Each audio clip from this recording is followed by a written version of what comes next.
All right. We just want to mention that we did ask a number of Republicans to be on this morning because you're seeing a lot of Democratic lawmakers joining us this morning, and they all declined. Joining us now, Democratic Senator Chris Murphy of Connecticut. He is no stranger to the pain of mass shootings. He was the congressman for Newtown, Connecticut, when a gunman killed 20 school children and 6 educators back in 2012.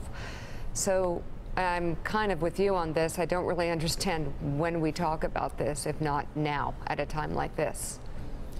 Yeah, listen, I think it's a very convenient tool of the gun lobby to say that there's got to be a 24, 48-hour waiting period before we talk about change. The fact of the matter is the entire country is focused on why this happened, and the reality is that much of it is rooted in the evil inside this one individual, but much of it is also rooted in our laws, which allowed him to get his hands on weapons that are illegal in almost every other civilized country.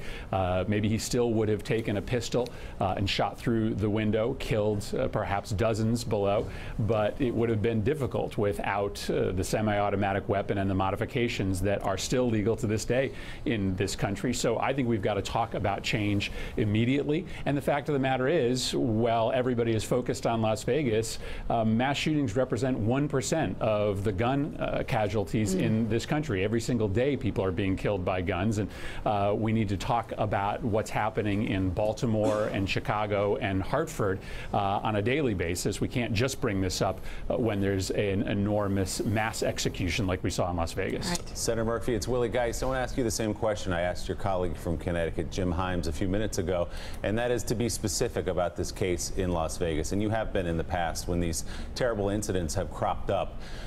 What would have stopped this man in Las Vegas from going up in that hotel room and breaking out the window and shooting into that crowd? There are 2 Nevada gun stores that say he passed federal background checks.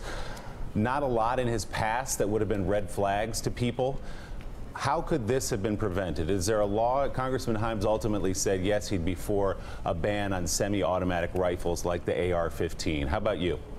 Well, absolutely. I mean, let's just be clear that the pace of these epic mass shootings, 10 or more people being killed, doubled after the assault weapons ban expired. That's not a coincidence. I think we also have to look at these aftermarket modifications that allows you fairly easily to turn an automatic weapon, turn a semi-automatic weapon into an automatic weapon. But Willie, I also don't think we can be caught in this trap. I think the gun lobby wants you, in the wake of one of these mass shootings, to only talk about the policy changes that would have affected the shooting that happened the day before.